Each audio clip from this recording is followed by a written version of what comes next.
В связи с уходом из России международных платежных систем MasterCard и Visa произошло изменение рынка платежных карт, что непосредственно отразилось и на Абхазии. На сегодняшний день в инфраструктуре национальной платежной системы АПРА 95% оборота международных карт приходится на платежную систему МИР, и лишь 5% карт приходится на Visa и MasterCard. Наша инфраструктура активно развивается, и в нашей инфраструктуре сейчас работает 4000 POS-терминалов, установленные в различных торговых точках на территории Республики Абхазия, и 200 банкоматов. По словам Адгура Аграба, растет доля безналичных платежей. Люди все чаще предпочитают рассчитываться картами.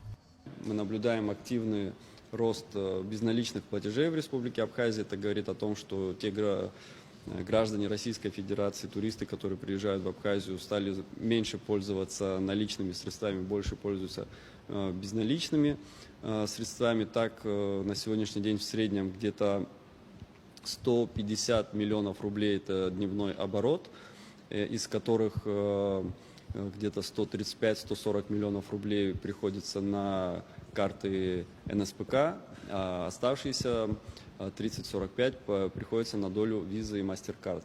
Таким образом, доля карт Visa и MasterCard в нашей инфраструктуре снижается. Однако для граждан, держателей данных карт, сохранена возможность оплаты в торговых точках и магазинах, где это технически возможно. Однако наличные средства можно снять только в кассах банка.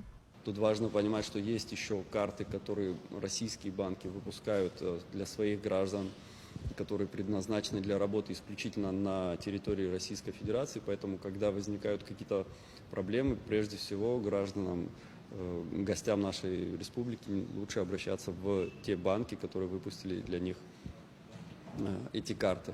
Вот как я говорил ранее, так как инфраструктура уже не совсем целесообразно поддерживать, мы сохраняем возможность для наших граждан и для гостей, те, кто хотят снять наличные средства, они могут обратиться в кассу банка, и в кассе банка они непосредственно могут снять свои средства. А оплата на терминальных устройствах, в торговых точках, она полностью поддерживается для Visa и MasterCard.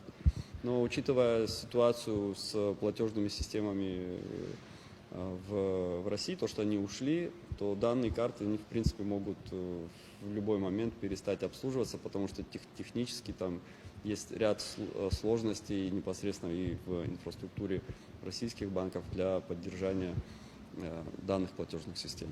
Гостям и гражданам, использующим международные карты, рекомендуется использовать карты МИР. Это гарантированное и стабильное обслуживание на территории Абхазии. Аэлита Арутюнян, Ахрамичба, Абхазское телевидение.